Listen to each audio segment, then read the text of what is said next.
Hello everyone. First, I would like to thank everyone who has supported us over the past month.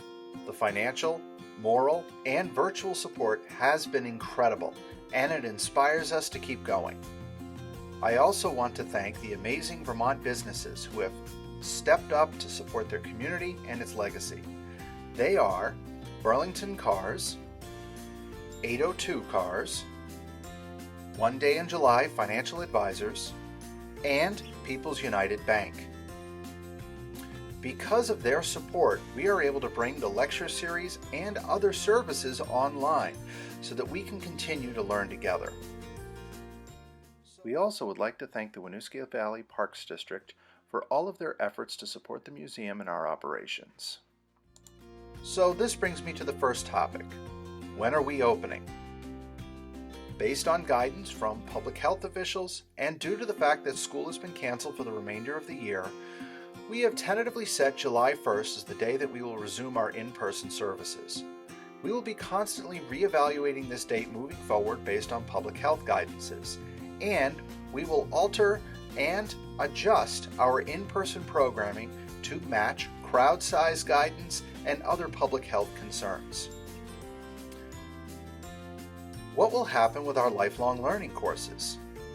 Our lifelong learning courses will continue online as well. Those of you who purchase seats will receive a link in your email where you can access the online course. We'd like to thank our partners like Almubaiwi who have offered to help us out in any way possible. Is there anything you can do to help? First off, we'd like to thank the Living History community for their support. We have received constant pledges of support from living history organizations like Colonel Seth Warner's Recreated Regiment. We are beginning to create a virtual Ethan Allen Homestead Museum experience, which will have virtual tours, links to academic lectures, videos of historic trades and lifestyles, primary source documents, and many other resources. If you are a crafter, a historian, or a reenactor, and would like to don your kit or just film yourself performing 18th century crafts in an instructional video, then please email us at ethanallenhomestead@gmail.com to share your ideas for a historic segment for the virtual museum. And let's begin a conversation. If you wish to make a donation to the museum to keep us going, please follow the link in the description box below. Finally, we'd like to thank the medical personnel, the first responders, the law enforcement, military, retail, shipping, trucking, teachers, and all the essential workers who have stepped up and are putting their health at risk to serve their community. We also applaud the innovators who are finding new ways to do their jobs and do their part to keep our communities functioning. We'd also like to thank all Vermonters who are coming together to support each other. This is why we have such a special state. We at the Ethan Allen Homestead Museum are proud to help preserve a piece of its story, and we look forward to seeing you again at the crossroads of history.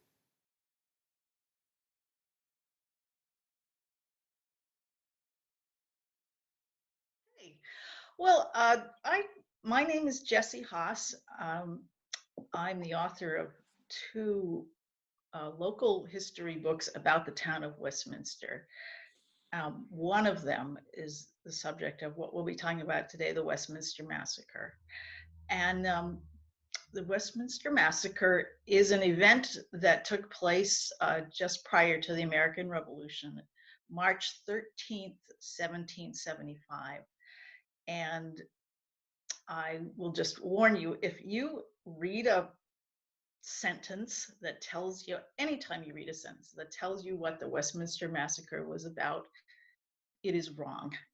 It was a very complicated event.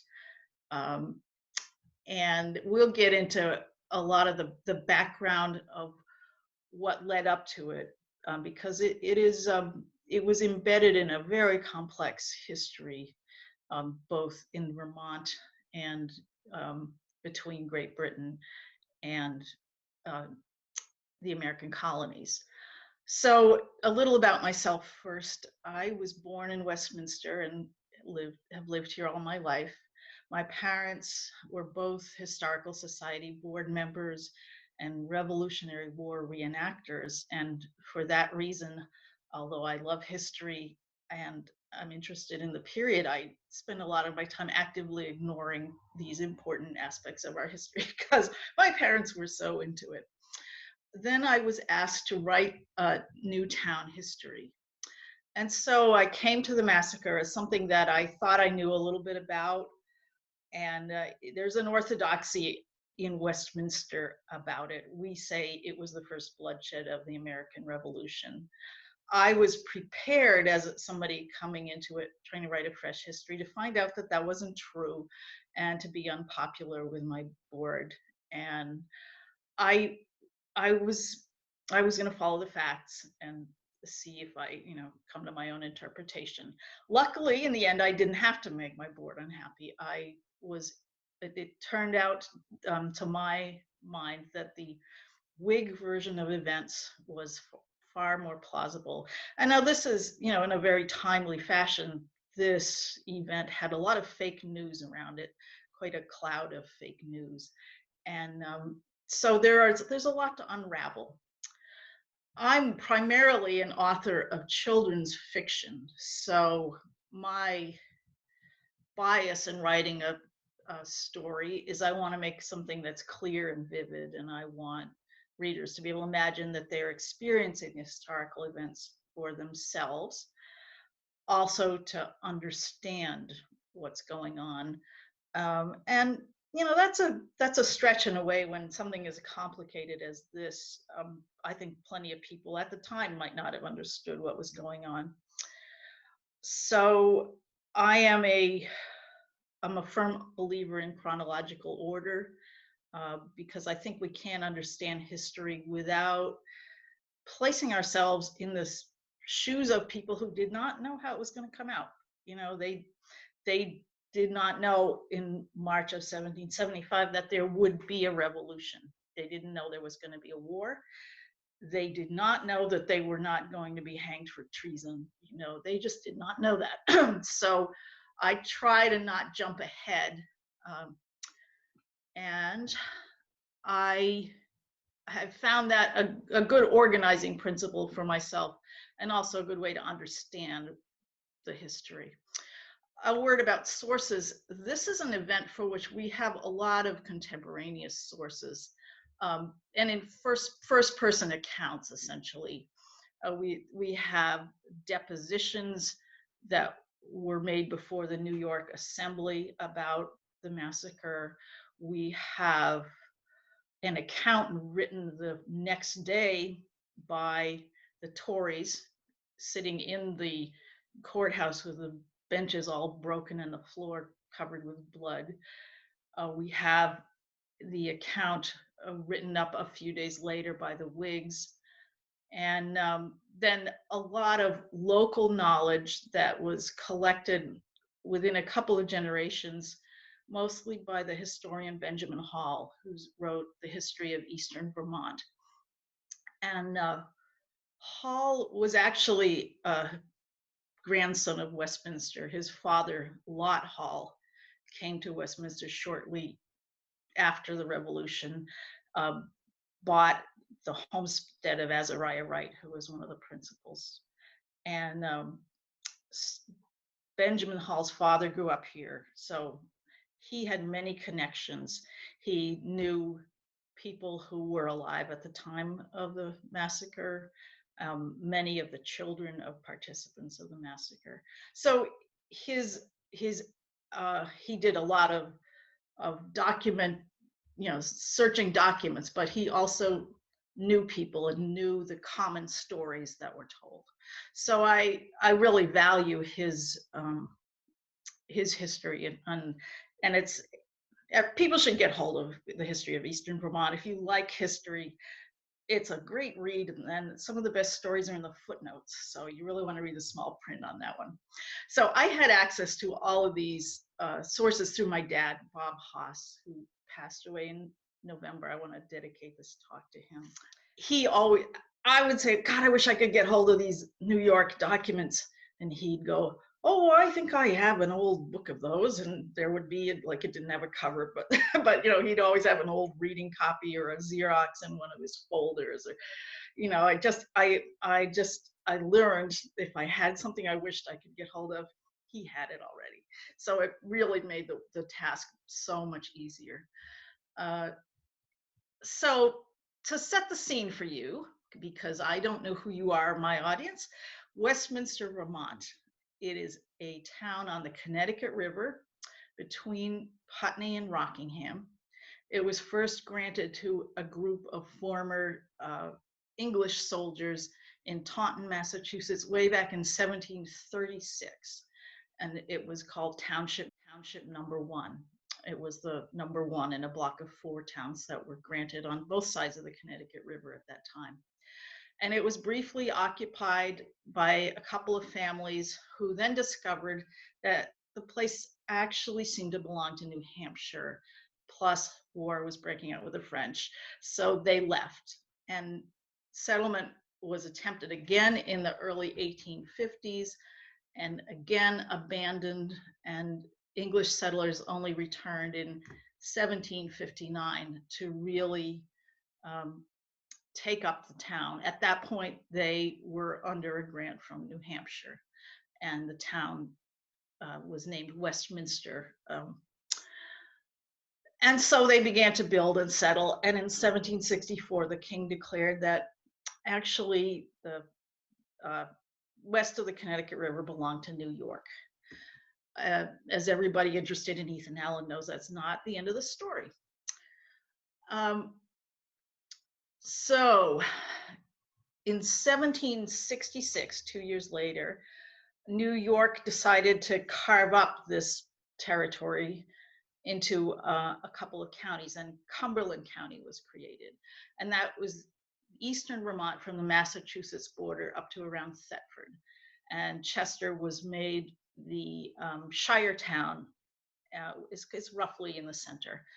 And a man named Thomas Chandler put up a rudimentary courthouse, became the chief judge, and it got a New York charter.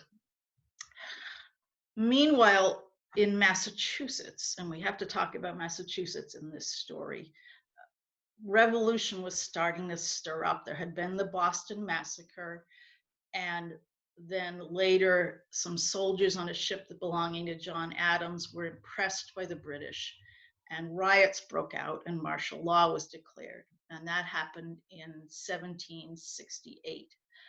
And in response, one of the early settlers here in Westminster, Azariah Wright, formed a pure Whig militia. Nobody could belong to this militia who was not Whiggish in political sentiment. So this was not a normal town militia. This was definitely ideological.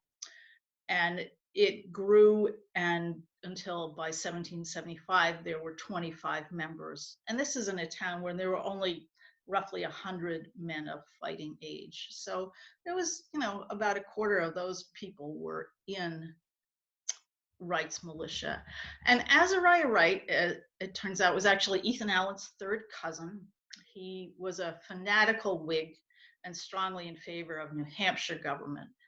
He may have been mad. He may actually have been someone insane. He was known for, he liked the first minister that we had in Westminster, who ran away with someone else's wife, and got a new minister. And Azariah Wright was known for slapping him or pinching his nose every time he saw him. He didn't like him. So yeah, he was a bruiser. He was a former soldier. He had fought in the French War. He was excommunicated at one point, as you might imagine, and reinstated himself by appearing at church with his musket and, holding it on the minister and deacons. And they're like, all right, you can come back. So he drilled his militia kind of mercilessly. He really had them in fine military shape, which I think was unusual for a militia at that time. He lived, if you know Westminster at all, he lived down on Westminster Flats, which is the northern part of town. Westminster is laid out on both sides of a straight road called the King's Highway, the 10-rod highway. And the lower part in elevation was the northern part, so it was called the Upper Street. Very confusing to your historian. I was always, no, wait a minute, the Upper Street is the lower down one. Azariah Wright lived on that street on a farm. He, with the 4 other soldiers who had come with him to Westminster at that time. And it's an interesting, it shows the political mix in Westminster. So Azariah Wright and his family, and he's a fanatical Whig and New Hampshire man. His brother Medad Wright, who is a Whig who favored New York government. John Norton, who's an Irishman running what became called the Tory Tavern, very much in favor of both New York government and Great Britain. And then Joel Holton, who does not appear in the history at all, except as a farmer. He was interested in religion and totally kept his nose out of politics. So all these people are intermarried. They have a tribe of kids. They have the first schoolhouse in Westminster was their schoolhouse right across the road. They all seem to have been friends in some way, and yet the politics were, of the next door neighbors were extraordinarily different. So, and Wright was very involved with revolutionary organizations as they existed in Massachusetts. He was a Massachusetts native and was very connected with things that were going on down there, and he, among a number of others, so he was a leader among that group. Opinion was pretty much divided in Westminster, possibly 50-50. The difference was that the Whigs were very organized.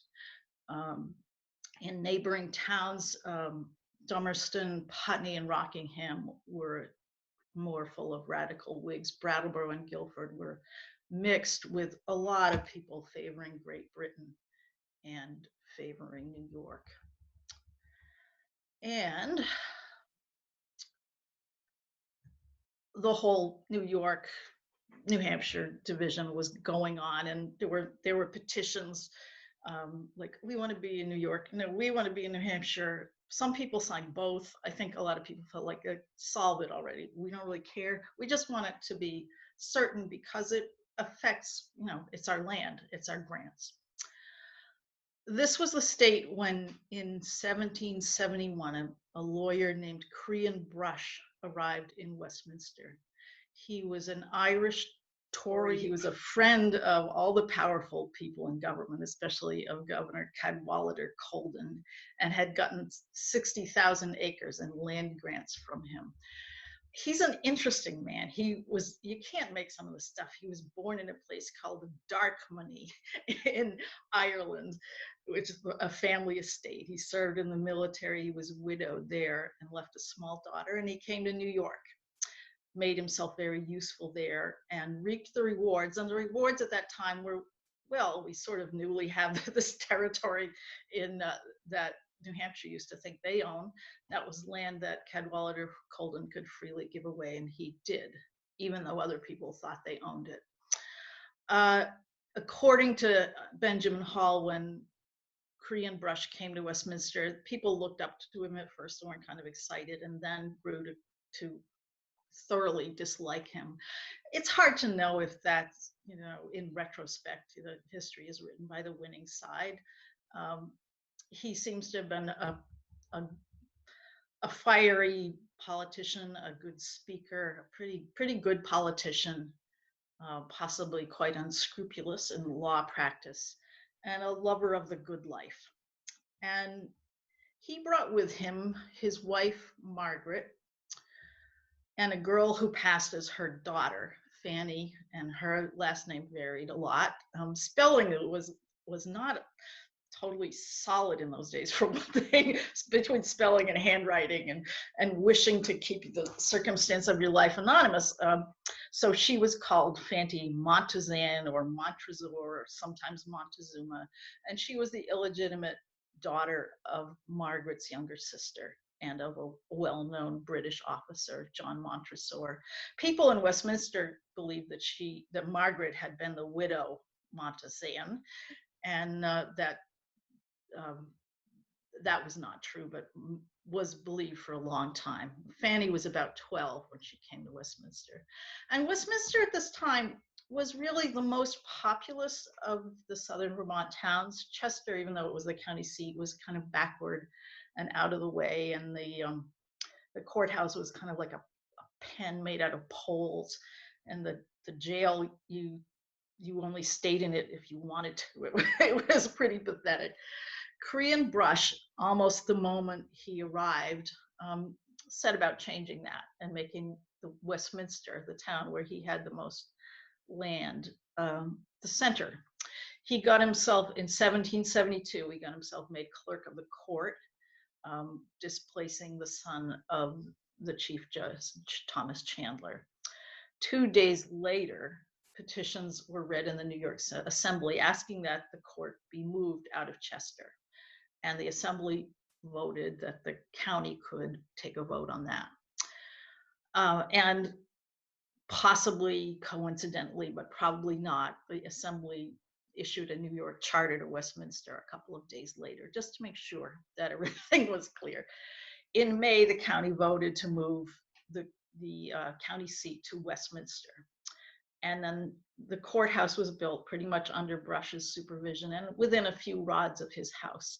So at that time, the meeting house, AKA the church, was in the center of the King's Highway to the south, and the courthouse was built in the center of the King's Highway to the north, making a kind of a, what would you call it, a square, a rectangular square, with the along the 10-rod highway.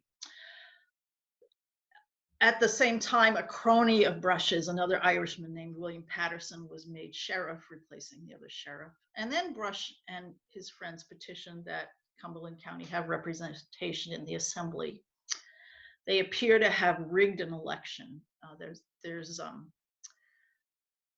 Hall cites a document where somebody's asking for expenses to be paid for the voters that they brought in. So, you know, they pulled the wires. They Brush, naturally it was Korean Brush, and another Tory sympathizer, Judge Wells, were elected. So Brush really set up a whole new power structure in Southeast Vermont, and he placed himself at the top of that power structure in a very practiced way. And I never have seen documentary evidence of him saying, this is what I'm doing, but it seems very clear he came here and everything changed. And it created some peril for the local farmers, people who suddenly, you know, who thought they had farms under a New Hampshire grant or had been acting that way, suddenly found themselves on land owned by others, especially Korean Brush. It was a time of drought, so farmers weren't doing well. There was bankruptcy, and the courts were beginning to take advantage of that bankruptcy and acquire these farms. So there was a feeling of unease. Then in 1773, again in Massachusetts, British Parliament passed the Coercive Acts following the Boston Tea Party, and basically took control of the civil government in the colony. And Massachusetts citizens were very angry. The whole thing was becoming quite disturbed down there. Meanwhile, Brush was becoming an expert on the boundary issue up here, and working up the documents to be used in the court in Great Britain. I think people were feeling a sense that the things that were happening in Western Vermont, around Bennington, could start happening around here, and that Cumberland County might be the next stage in this fight. In March of 1774, as people who know about Ethan Allen know, Korean Brush helped write and pass the Bloody Acts, which put a price on the head of Ethan Allen and other leaders of the Green Mountain Boys. And Ethan Allen wrote a note to Korean Brush, which is in the collection of letters of the family, promising to come to his home in Westminster and administer a beating to him. So Westminster was on his radar. Allen was often in Westminster. So it was a live threat. I think it could have happened. In the summer of 1774 and into the fall, something happened in Massachusetts that I know I was never taught about as a kid, about the American Revolution, but it was called the Massachusetts Farmers' Rebellion. And it was essentially a nonviolent, but really mass protest movement against the Crown taking over the courts. And essentially, in town after town, county seat, farmers came into the street in enormous numbers, unarmed, although they knew right where those guns were. But, so for instance, I mean, in the thousands, they came into the street. They stopped the courts. They visited the homes of court officials and requested them to step down, and they did. So 5,000 or 6,000 men assembled in Worcester. It was a big, big deal, and very exciting to people of revolutionary sentiments. In the fall of that year, Isaac Lowe, who was the chairman of the Committee of Correspondence in New York City, wrote to the authorities in Cumberland County, wanting to find out what the sentiment was up here. And the county commissioners kind of buried it. They did not bring it before the people. And one of the things that I discovered, or it sort of seems clear to me in all of this documentation, is that there must have been spies in every camp. And the Azariah Wright found out about it, that there was a letter, and he and a couple of others stood up in the next meeting and asked if there was anything that should be brought before the people. You got any letters you want to read us? And they had to admit, yes, they had this letter. They brought it forth for consideration, and the towns decided each to bring it to a vote, whether they were going to accept the acts of Parliament against Massachusetts as just, or declare that they were unjust and oppressive. And they did vote to stand on their rights, and held a convention to talk about it in Westminster in October. And at that point, they voted a declaration of nonviolence, which is important for our story later on. And they say, sensible that the strength of our opposition to the late acts consists in a uniform, manly, steady, and determined mode of procedure, we will bear testimony against and discourage all riotous, tumultuous, and unnecessary mobs which tend to injure the persons or properties of harmless individuals. But endeavor to treat those persons whose abominable principles and actions show them to be enemies to American liberty as loathsome animals not fit to be touched or have any society or connection with. So basically, Tories have cooties, but we're not going to hurt them. And the nonviolence declaration was in keeping with what was going on in Massachusetts, which was very consciously nonviolent, which was a good idea. If you're going up against the king, you don't do it with arms, because you could get killed for that. But also a sense of their dignity. They had a sense of their own dignity and the justice of what they were up to. And they were not a mob. At the very same time, actually the same day, the Continental Congress adopted the so-called Articles of Association, which was essentially a trade embargo against Great Britain. And New York did not sign on to those Articles of Association. Remember, we are New York at that point, and people in Cumberland County were concerned about that. They were very revolutionary in spirit. In fact, we had a liberty. We were not the kind of place that was not going to sign the Articles of Association. So in November, another convention, Cumberland County towns voted to religiously adhere to the Articles. And that created a crisis, since New York was in violation of Article 14. Cumberland County voted to comply and felt the need to make that perfectly clear to other counties. So the decision was made among the revolutionaries to stop the court, which would show the colonies that they were not holding themselves bound to New York government. And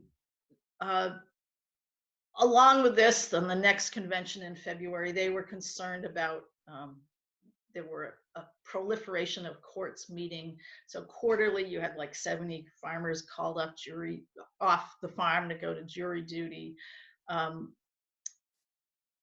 they felt that, quote, that they were laying plans to bring the lower sort of the people into a state of bondage and slavery. They saw that there was no cash stirring, and they took that opportunity to collect debts, knowing that men had no other way to pay them than by having their estates taken by execution and sold at vendue. And that's quoting from the report of the Whigs about the massacre. And they resolved that it was time to ask the judges to stay home until things could be put in better order. So on March 10th, 1775, 40 good, true men from Rockingham visit Judge Chandler in Chester, still the chief judge, and asked him to close the court and to stay home.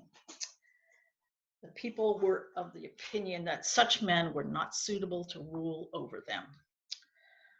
And so they visit Chandler and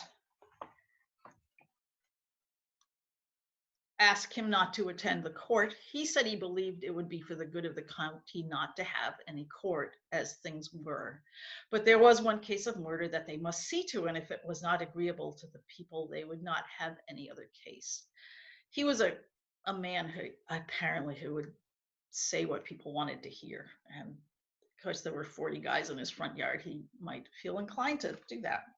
But he promised, he gave his word and honor that there should not be any arms brought against us.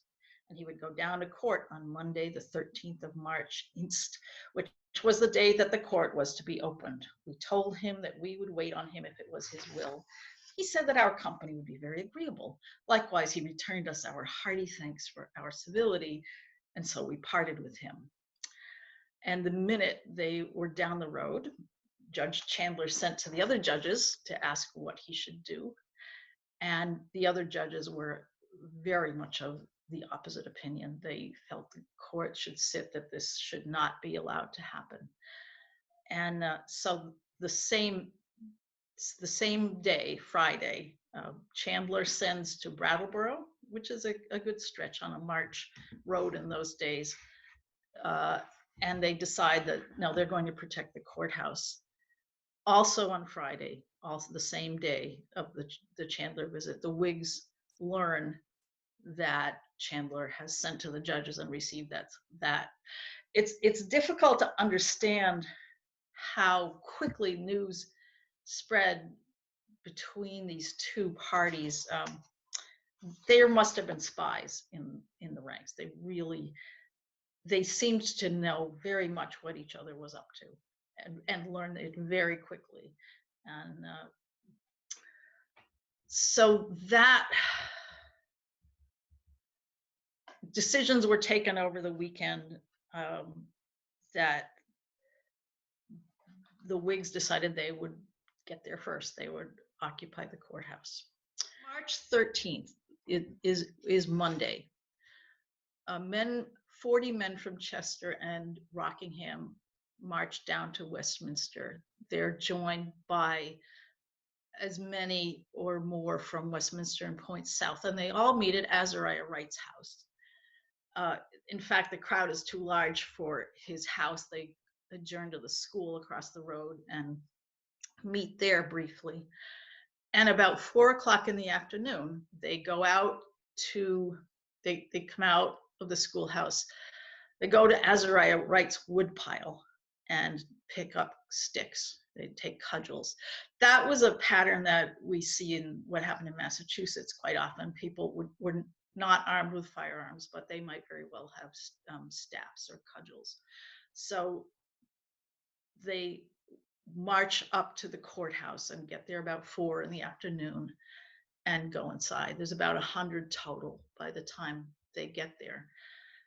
And half an hour later, the sheriff's posse arrives. And I want to say at this point, one of the things I'm doing at this moment is also writing a novel about the Westminster Massacre.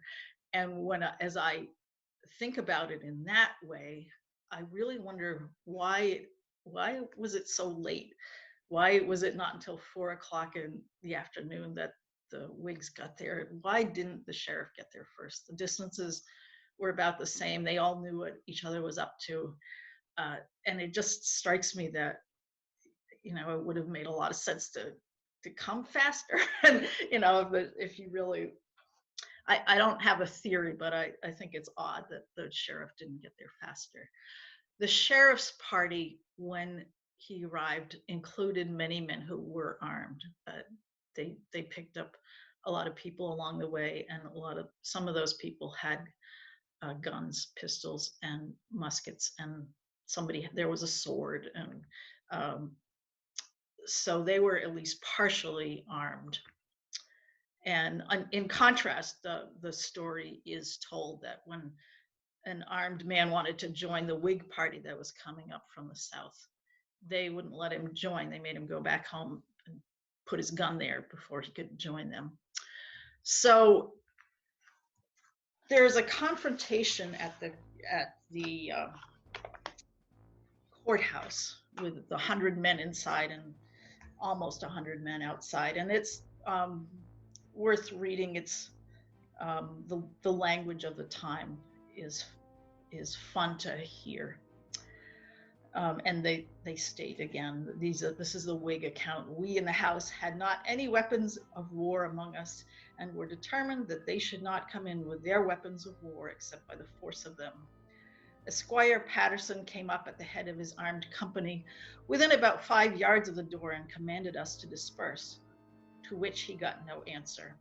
He then caused the King's proclamation to be read and told us that if we did not disperse in 15 minutes, by God, he would blow a lane through us. We told them that they might come in if they would unarm themselves, but not without. One of our men went out at the door and asked them if they were come for war, told them that we were come for peace, and that we should be glad to hold a parley with them.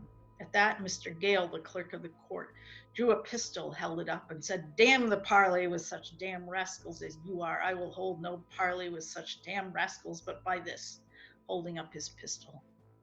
They gave us very harsh language, told us we should be in hell before morning, but after a while they drew off a little from the house and seemed to be in a consultation. 3 of us went out to treat with them, but the most or all we could get from them was that they would not talk with such damned rascals as we were, and we soon returned to the house, and they soon went off. And a little later, Colonel Chandler did come and spoke with Azariah Wright. And we laid the case before him and told him that we had his word that there should not be any arms brought against us. He said that the arms were brought without his consent, but he would go and take them away from them, and we should enjoy the house undisturbed until morning, and that the court should come in the morning without arms and should hear what we had to lay before them, and then he went away. And of course, he didn't keep his second promise either.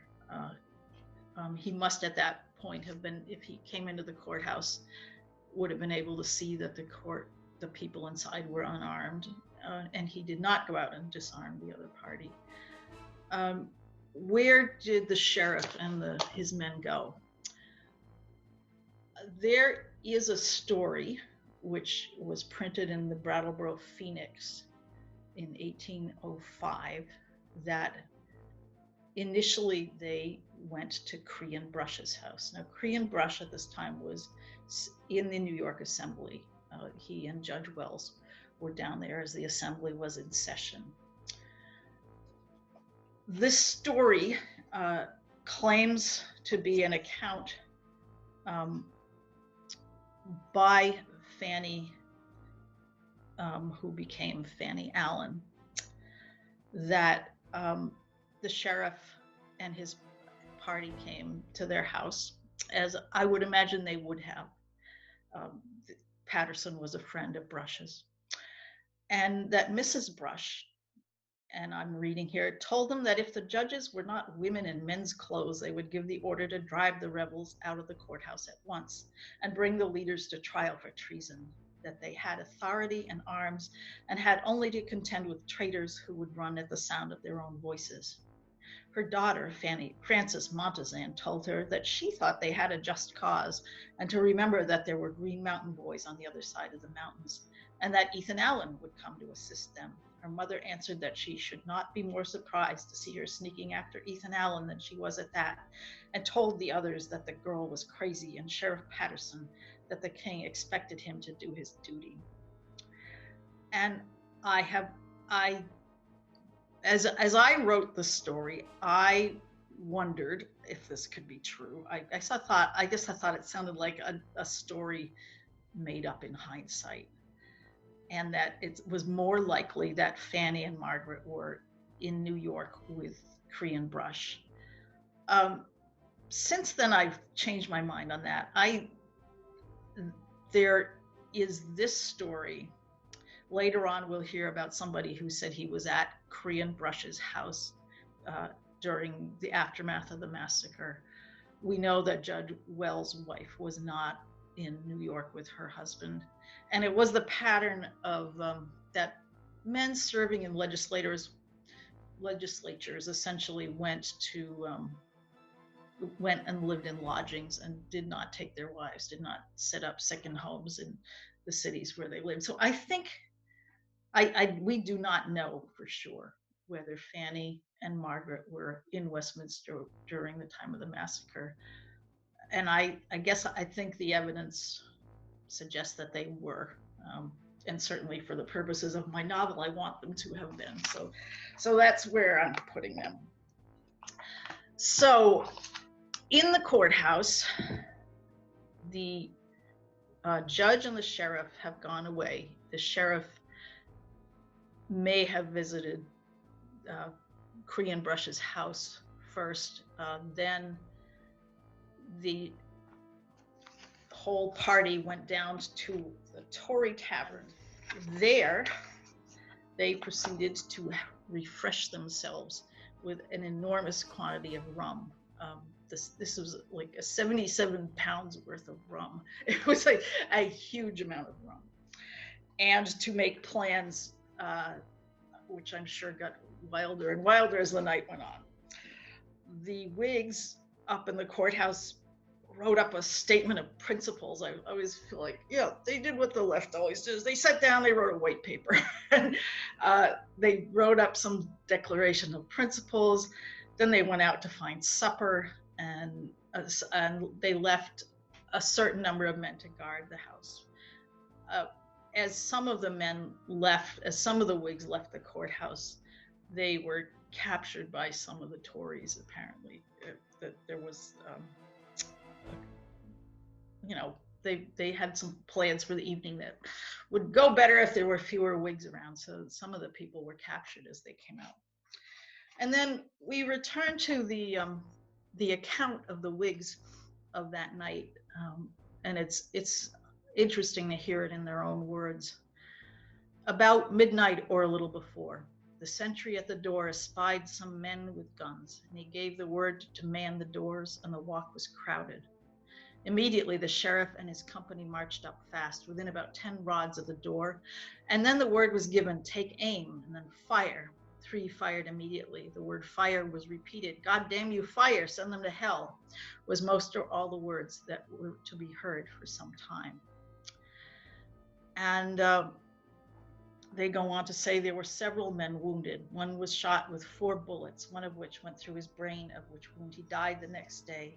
Then they rushed in with their guns, swords, and clubs, and did most cruelly mammock several more, and took some that were not wounded, and those that were, and crowded them all into close prison together, and told them that they should all be in hell before the next night, and that they did wish that there were 40 more in the same case with that dying man.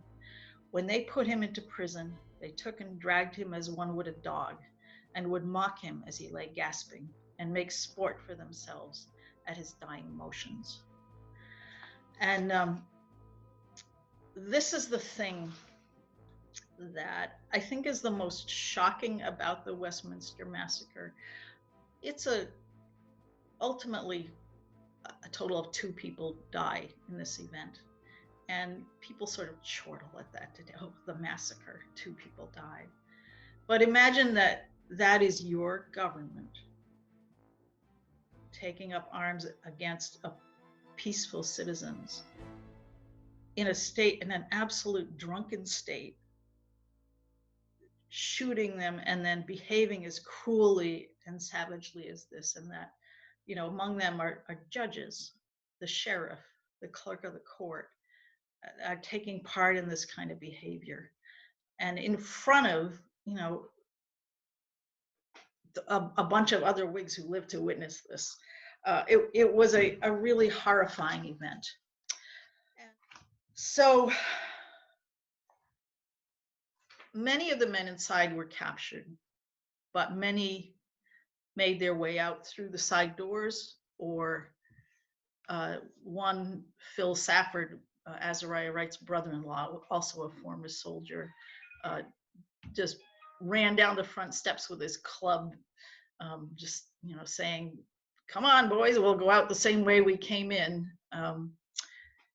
And they made their way to Azariah Wright's house. He apparently was not at the courthouse at the time of the massacre. He was probably hosting a bunch of people who had gone out for dinner. And I think it's really telling that he did not immediately gather those guys and go up and fight, start another fight, try to get the courthouse back that night. What they did instead was send out messengers everywhere.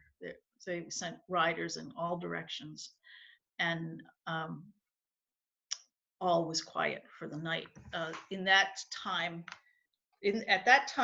the courthouse had essentially a restaurant or bar where they served the judges when they were in town. So the court party continued their drinking at the bar in the courthouse and tormenting William French, who lay dying. And he did die that night of his wounds. In the morning, extremely hungover, I would imagine, the court convened upstairs in the courtroom. According to Hall, the benches were broken and there was blood and gore stiffened on the floor from the fight that had taken place there. And they sat down in the middle of all this and wrote up their version of events. And they say, whereas a very melancholy and unhappy affair happened at this place in the evening of yesterday, the 13th instant, and whereas it may be that the same may be represented very different from what the same really was, we, His Majesty's judges and justices of the said courts, being chiefly there present, have thought it our duty to thus relate a true state of the facts exactly as they happened. And they do relate a pretty decently true account, not, with their own bias. They don't mention the amount of liquid refreshment that they had overnight. And there are some minor discrepancies, but it's not too off from as far as the facts go, and this is signed by the judges and the clerk of the court. And meanwhile, they take the morning to do this. Meanwhile, the street of Westminster, and this is a tiny town, there's like maybe 25 mostly log cabins along this 1.5 miles of street. It's filling up with men. It's hard to get the numbers, when the accounts of 200 coming from here or 400 coming from here. And I'm sure nobody was really doing an accurate count, but it seems likely that there may have been around 800 militia in this town that had 100 people of fighting age. It was it was an enormous influx of people, very angry and absolutely armed. You know, the nonviolence declaration, that was a thing of the past. They were very threatening. Many of them just wanted to fire their muskets at the building and kill everybody that was inside. And in fact, the New Hampshire militia under Benjamin Bellows actually mounted guard on the courthouse and took possession of the key to make sure that something like that didn't happen. So all day, people are pouring into Westminster. The court sort of dismissed court for that session, but there wasn't anywhere they could go. They were sitting ducks in there, and they sat until sometime in the late afternoon, when things had become very tense. And then two leaders of the Whigs just walked into the courthouse. I think that took a lot of courage to do. They walked in and said, "You guys should surrender," and they did. They freed the prisoners and held the court party in the courthouse initially. More militia continued to gather, and they stayed overnight. And one of the things that I, as a fiction writer, I found myself thinking about more than I did when I was writing the history was what was that like? Where did they stay? I imagine it must have been like a bivouacked army. They must have been out there on the street with fires, and like, well, what did they make their fires of? You know, I mean, I'm thinking as a Vermonter, like, it's March, your wood pile's kind of diminished at that point probably, and are they taking down people's fences, or did they have anything to eat? Did they bring, you know, when they came rushing into town, did they bring provisions? I imagine the tavern, the Westminster had two taverns at that point, the Tory Tavern and the Whig Tavern, and I imagine the Whig Tavern may have provided what it could, and Azariah Wright and Benjamin Bellows only lived across the river in New Hampshire. He may have brought things. But it must have been extraordinary, all packed on that section of the street. And the next day, the Green Mountain Boys arrived. 40 Green Mountain Boys under Robert Cochrane arrived. Sam Gale, the clerk of the court, who we saw brandishing his pistol earlier, his wife was able to get in and see him briefly, and he whispered to her to have her mother, who lived in Brattleboro, send somebody to New York to tell Crean Brush and Judge Wells, somebody that wouldn't be suspected of it. He feared that if somebody knew that word had been sent, that violence might be done. I think they were in very legitimate fear that violence would be done to them. There was no New York government left at this point. During the day of the 15th, the militias were roving around picking up anybody who had been part of this whole thing, putting them in the courthouse. I think that was, in a sense, the massacre was a drunken incident and a mistake. The revolution was what happened the next day when those militias came, and the day after that when they're putting the whole of New York government into jail. And the only person left essentially was the county coroner, and he held an inquest over French's body that afternoon and named some of the names of people who were responsible. It's impossible to know who shot William French. He was, it was dark. The principals were drunk. No, we do not know who killed him. Certainly one of the ones who deserved blame and received it was Sheriff Patterson. They buried French at dusk that day, and the militia fired a salute over his grave. He was buried in the Westminster Cemetery right next to the courthouse where he died. And then the next day, militia continued to remain in the street of Westminster. There was 500 people there at that point. It was too large a body to make a group decision, so they elected representatives and made a decision of what they were going to do with the prisoners. Some of them that didn't appear as guilty as others, they released under bond, including, oddly to me, Judge Chandler. Others, including Sheriff Patterson and Sam Gale, were sent under heavy guard to prison in Northampton. And at that point,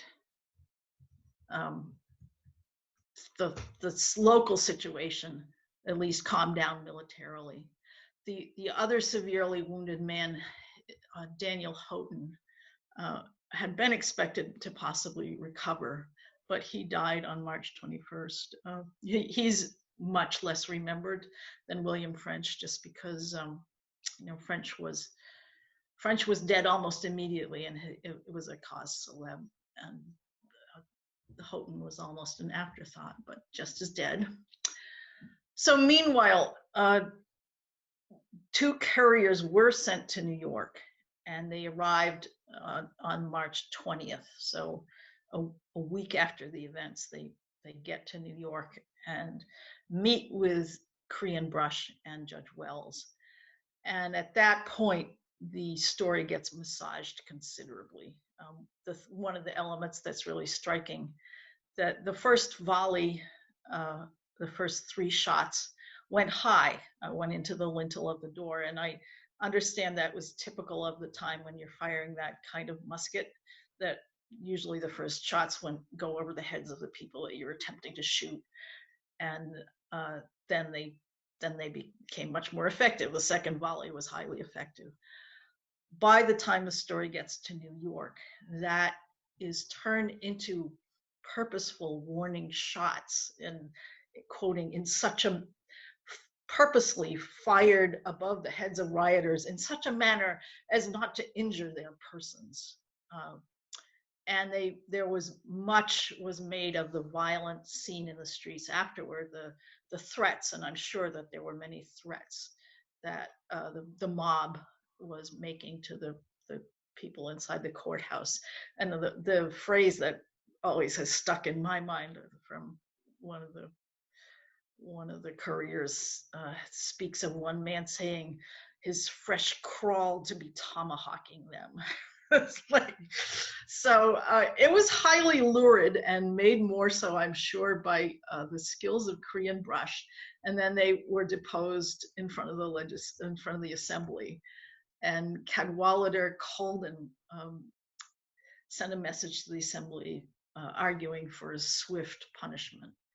And I think his quotation really is, it's very telling. He says, "The negligence of government will ever produce a contempt of authority, and fostering a spirit of disobedience, compelling the sequel to greater severity.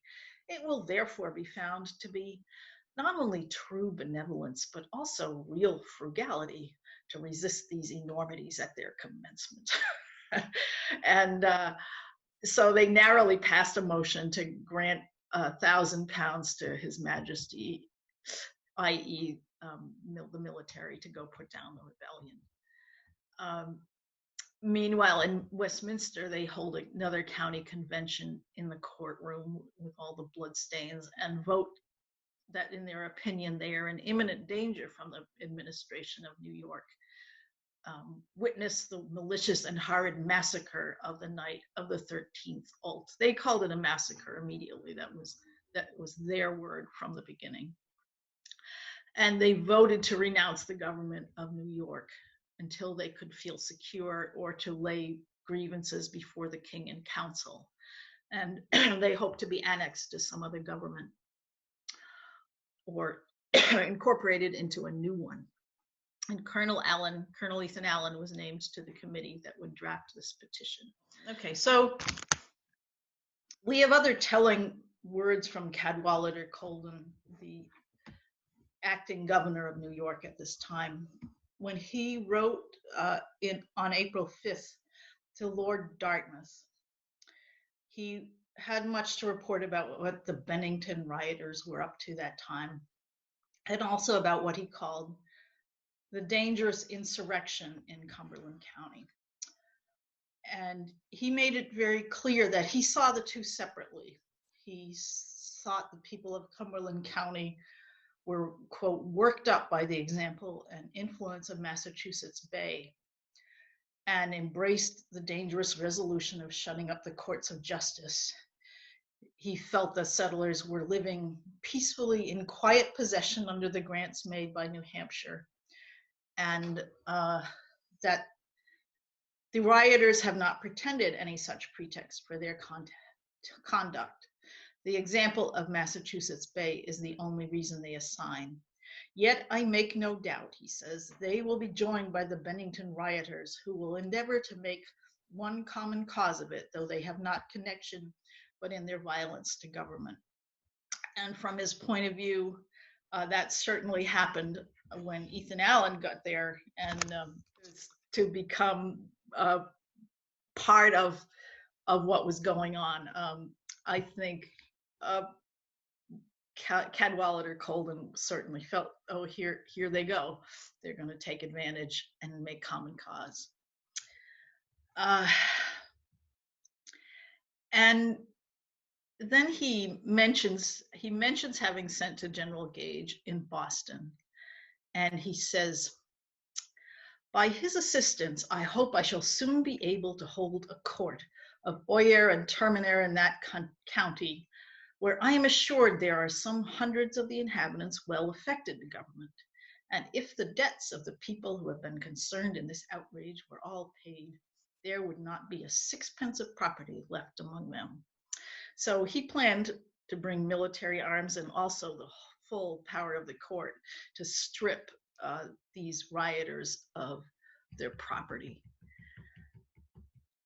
It's reported that Gage did send arms to New York on a boat called the King's Fisher, and they did arrive.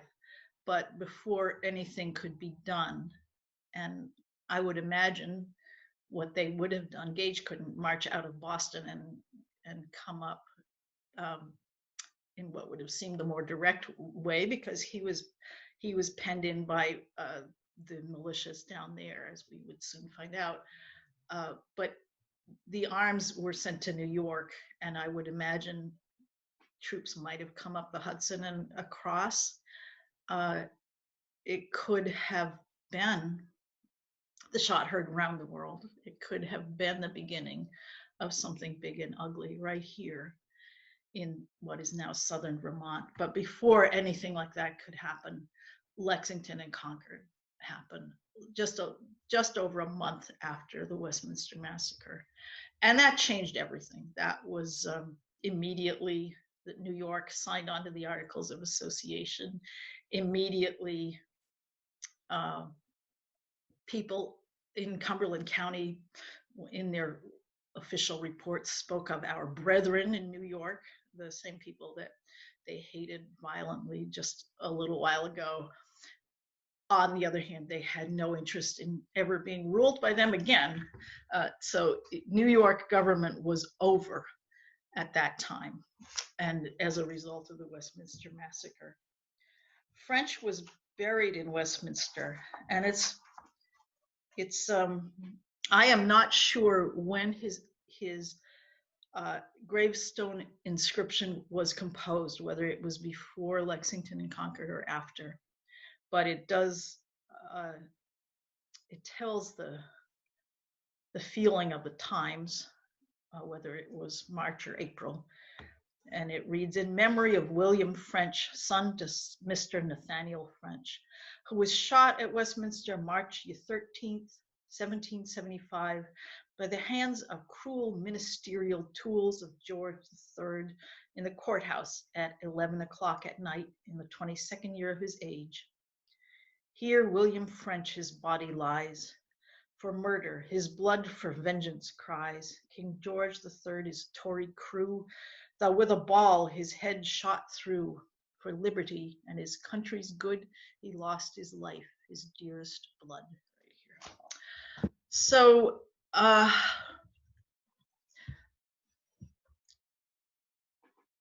the Revolutionary War breaks out. Lexington and Concord, many men from Westminster marched down to Cambridge and took part in the Battle of Bunker's Hill down there, and everything was different immediately. But the Westminster Massacre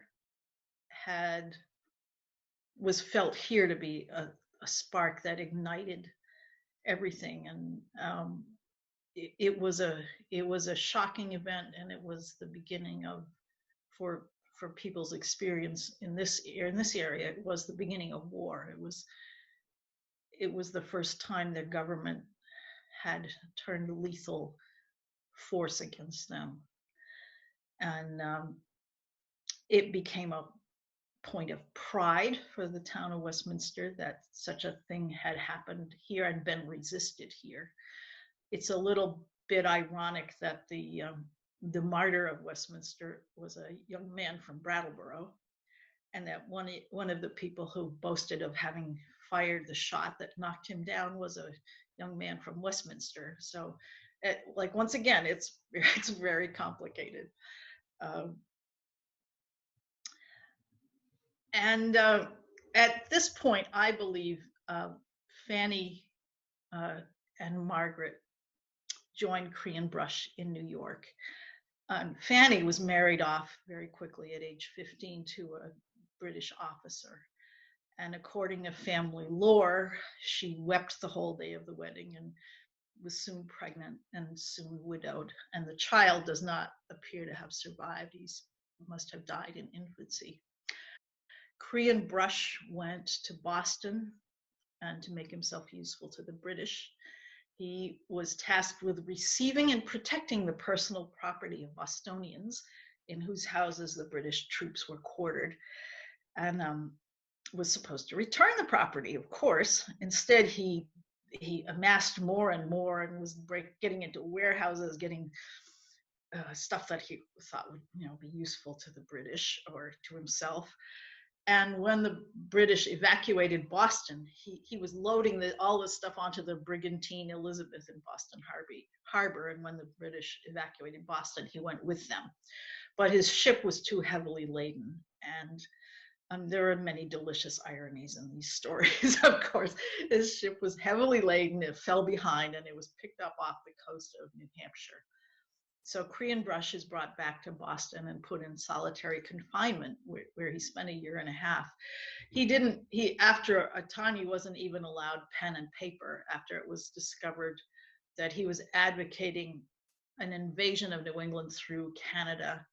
And his plans included military occupation of the Connecticut Valley. I think he was at that time very much concerned with retrieving title to his acres in Westminster and surrounding towns. Meanwhile, the entity New Connecticut, aka Vermont, declared its independence, and it declared it in the Westminster Courthouse, not in Windsor, as you may have been led to believe by the highway sign. The first meeting about that and the first declaration took place in Westminster. And Ira Allen funded the New Vermont militia by selling the property of notorious Tories, including Cree & Brush. In 1777, Margaret broke Cree & Brush out of prison. She had been visiting him for most of the year, and on November 5th of that year, she stayed quite late until it was time for the prisoners to be locked up at night. A tall figure in a long dress walked out past the guard and rode away on the horse tied outside.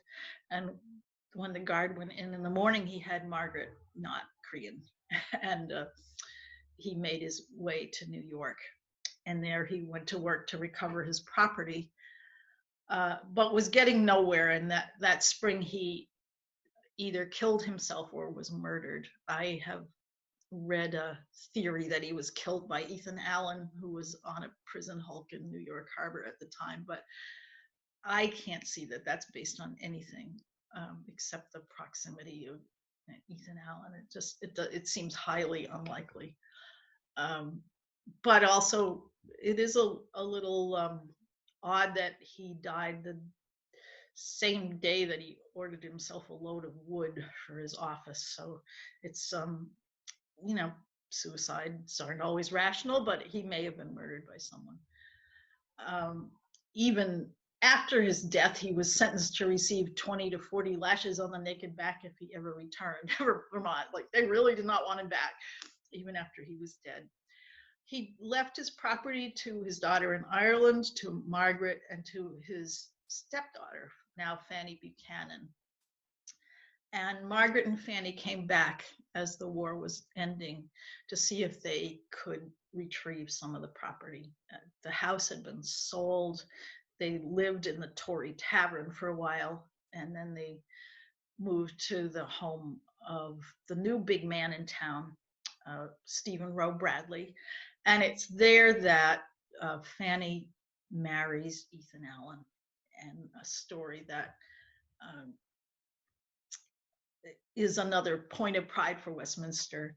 And it's a story that has had some doubt thrown on it by Vermont historians, because the principal source is said to be William Czar Bradley of Westminster, Stephen's son. And he was a child of 2 at the time. And of course, does a child of 2 remember all these details?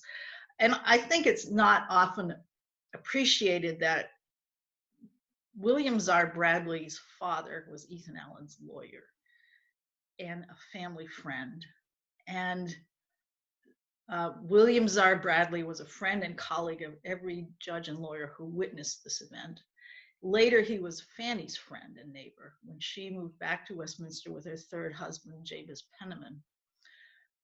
He was William Czar Bradley's family doctor. So there was a long, close connection between these two. And I don't think, in truth, the memory relies on just the things he recalled when he was 2 years old. I think it was the story that was told in the family and in Westminster. And probably it's not accurate in every detail. These things tend to get a little polished with time. But my feeling is that it was probably fairly close to the truth. The courthouse that was the scene of all this drama was taken down and recycled pretty soon thereafter. The county seat was moved to Newfane, and there was no real use for it. So they just took it down. We often wish that we still had it. And we have little pieces of it that the Westminster Historical Society has, the door and lintel. And we recently came into possession of one of the interior doors, which had been serving as an attic door in one of the houses on the street. And when the man died, he left it to us in his will. We also have the drum that was used by the militia in Westminster, a beautiful drum. So there are a number of artifacts from the time. We used to have Azariah Wright's musket, but that was stolen in a burglary. In a lot of places, Tories found they could not continue to live in their hometowns. The feeling was strong against them, and a lot of them went to Canada, and including some of the people who participated in the Westminster Massacre. That didn't seem to happen in Westminster. Oddly enough, there were protests when a Tory like John Norton was appointed to a military office. People thought that was not right, and that was protested, and he had to step down. But he was liked. He got to stay in Westminster, take part in all the town activities.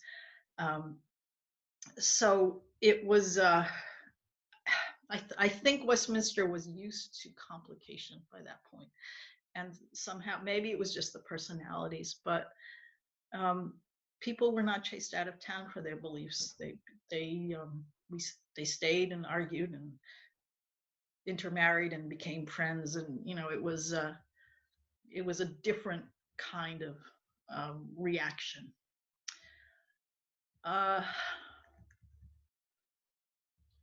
So the Westminster Massacre has passed into history as a kind of ambiguous event, in that it could very well have kicked off something momentous, but it didn't quite. and yet it was a very serious thing that happened in Westminster. The rebellion in Massachusetts happened without violence. There was very large outpourings of protesters, and they did not harm anyone, and no one harmed them. I mean, there was economic harm, and they frightened people, and it certainly was an event, but no violence was done. The violence here, therefore, came as a shock to people. And I think it was violent here because we lacked the overwhelming numbers in our protest. There were only 100 people originally in the courthouse and far fewer by the time it was attacked. Also, the rum was a big factor. Probably Korean brush was a factor, though he wasn't here. I think I sort of imagine the sheriff would not have liked to have to tell Korean brush that he let this happen, and without trying to do something about it. So, but it's faded in memory in the rest of the state. We used to make patriotic speeches about it, and now we sort of chortle that we have a massacre where only 2 people were killed, forgetting that in the lifetime of many of us, we had something called the Kent State Massacre, where people were killed, very much the same kind of thing. And again, I hope this hasn't left you mired in the detail, but so much was going on. No one sentence explanation can possibly encompass what was going on here in Westminster, and by extension in the rest of southern Vermont. And I think I want to thank the Ethan Allen Homestead Museum for asking me to speak, and thank my own Historical Society from Westminster for allowing me to have the fun of learning and writing about this in a way that I had never done before. It was a great experience to immerse myself in it, and I'm now doing that again as in a fictional way, and using my own book as a resource, having a good time with that. I hope if you're interested in more detail that you'll look up the book Revolutionary Westminster. Thanks so much. Thank you for watching our lecture. If you like this program and would like to see it continue, please go to the donation link in the description box below and make a contribution to support the museum and our programming. Next month, you can attend One Event, Many Perspectives, a centennial of women's suffrage, which will take place online on our website on May 16th, 2020 at 2 p.m. We hope to see you there.